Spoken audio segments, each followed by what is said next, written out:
बुल्ढाना में प्रधानमंत्री नरेंद्र मोदी द्वारा महिलाओं को 33% आरक्षण देने के लिए नारी शक्ति विधेयक पेश किए जाने पर चिखली की विधायक श्वेता महाले ने उनका आभार व्यक्त किया है। उन्होंने कहा है कि पहले की सरकारों ने सिर्फ घोषणाएं की, लेकिन प्रधानमंत्री मोदी ने इन्हें अमल में लाकर महिलाओं के प्रति वास्तविक सम्मान दिखाया है। विधायक महाले ने इसे ऐतिहासिक निर्णय बताते हुए महिलाओं की ओर से प्रधानमंत्री का धन्यवाद किया।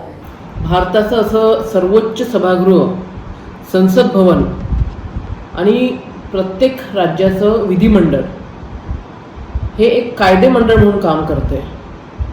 सर्वोच्च सभागृहामध्ये आपल्या देशाचे लाडके पंतप्रधान नरेंद्रभाई मोदी यांच्या प्रयत्नातून आज पहिल्यांदा ज्या आपल्या माता भगिनी आहेत त्या माता भगिनींना या कायदेमंडळामध्ये 33% आरक्षण लागू करण्यासंदर्भातलं अत्यंत महत्त्वाचं असं नारी शक्ती वंदन विधेयक येत आहे।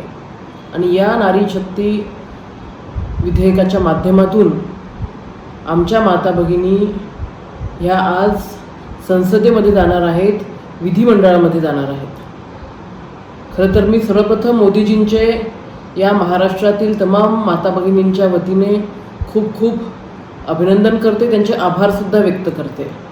बरेच सरकार होऊन गेलेत, त्यांनी घोषणा दिल्यात, परंतु प्रत्यक्ष कृती मात्र झाली नाही।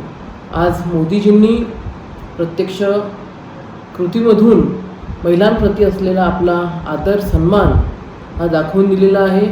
मी मोदीजींना पुन्हा एकदा मनापासून आभार व्यक्त करते आणि त्यांचे अभिनंदनसुद्धा करते।